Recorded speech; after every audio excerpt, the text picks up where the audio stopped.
कानपुर में सायरन बजते ही ब्लैकआउट हुआ। धमाका होते ही जमीन पर लेटे लोग। गाड़ियां पहुंची, रेस्क्यू पर घायलों को पहुंचाया गया अस्पताल। बता दें कि कानपुर में शाम 6 बजे जीआईसी चुन्नीगंज ग्राउंड में अचानक तेज धमाके किए गए।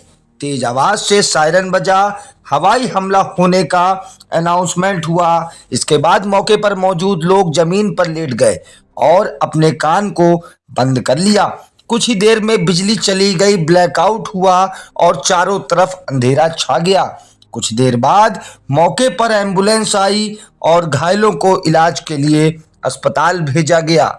आपको बता दें कि यह कोई हवाई हमला नहीं था, बल्कि मौका था सुभाष चंद्र बोस की जयंती के मौके पर मॉक ड्रिल का।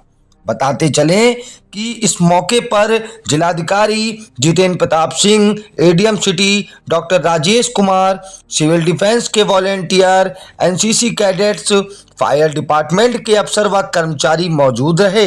लगभग 30 मिनट तक शहर में ब्लैकआउट रहा। दरअसल यह अभ्यास युद्ध के समय हवाई हमलों में दुश्मन से लोकेशन छिपाने और सुरक्षा की तैयारियों को परखने के लिए किया गया। जिलाधिकारी जितेंद्र प्रताप सिंह ने जानकारी दी है। बुझली अगली आग हाँ, आज 23 जनवरी के शुभ अवसर पर, क्योंकि हमारे सुभाष चंद्र बोस जी का आज जन्म दिवस का भी शुभ अवसर है और पूरे प्रदेश में किया गया है सिविल डिफेंस की टीम द्वारा।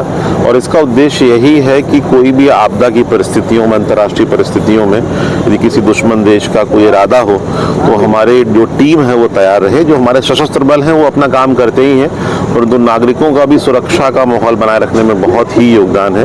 और जैसा मैं सदैव कहता हूँ कि जो देश शांति काल में पसीना बहाते हैं उन्हें युद्ध काल में खून नहीं बहाना पड़ता है। तो ये उसी क्रम में सिविल डिफेंस वॉलंटियर हमारे कर्मठ है कानपुर नगर में। सभी हमारे 7 जगहों पर हम लोगों ने आज ये किया है। 6 से 6:30 के बीच में ब्लैकआउट है।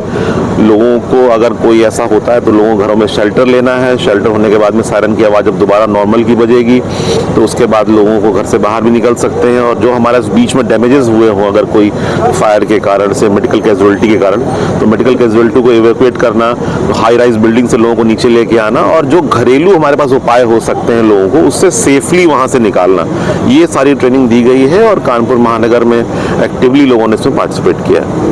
Thank you.